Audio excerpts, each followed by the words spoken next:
Hey, everybody. Welcome back to the Benefits Cool Down with myself, Eric Silverman, and my good friend from the West Coast, Ed Legande. What's up, Ed? How you doing today, man? Doing great, man. How you doing over there on the East Coast? Oh, man, I'm living the dream. If I was any better, I would be you, as I always say.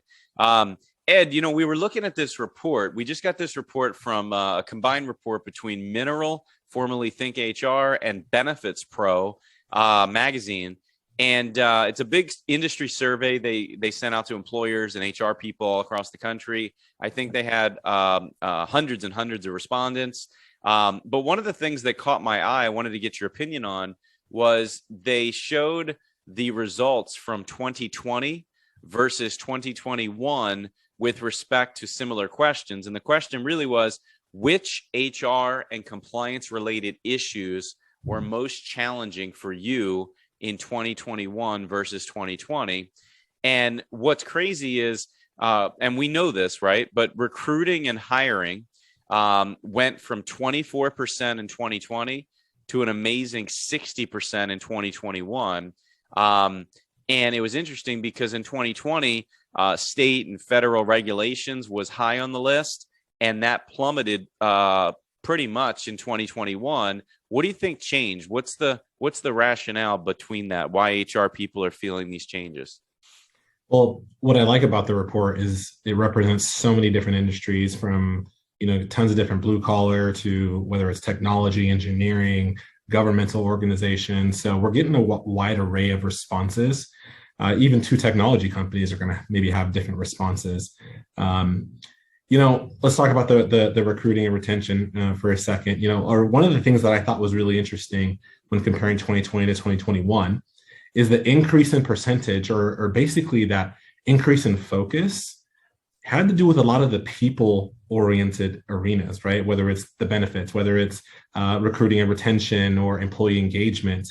2021 became about the people, whereas 2020 was about survival, right? I mean, once March, April hit, everyone was trying to figure out how in the world to work remotely and still have a functioning organization, but then happened to deal with, it seemed like every other day or every other week, there was a new change in law, whether it was ERISA-based, federal-based, state-based, and then you bring the health and wellness into the mix as well. So, I honestly, I feel for HR people because they had to wear so many different hats prior to the pandemic, and they probably tripled even during such.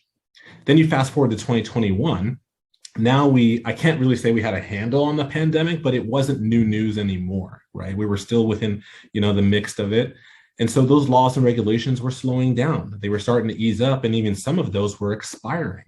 But then what we started realizing is that retention was going down. So employers were having to fill roles, but then also trying to figure out exactly who they want to hire, right? So again, not surprised at all to see recruiting and retention, employee engagement, those particular arenas going, much, much higher in the areas of focus, just because employees were starting to look around and say, hey, now I can move from California to another organization or another state, and I'm going to find an employer that likes to give me access to remote work, or gives me access to family planning benefits, or maybe has a much more flexible working environment that makes a lot more sense for me, makes a lot more sense for my family.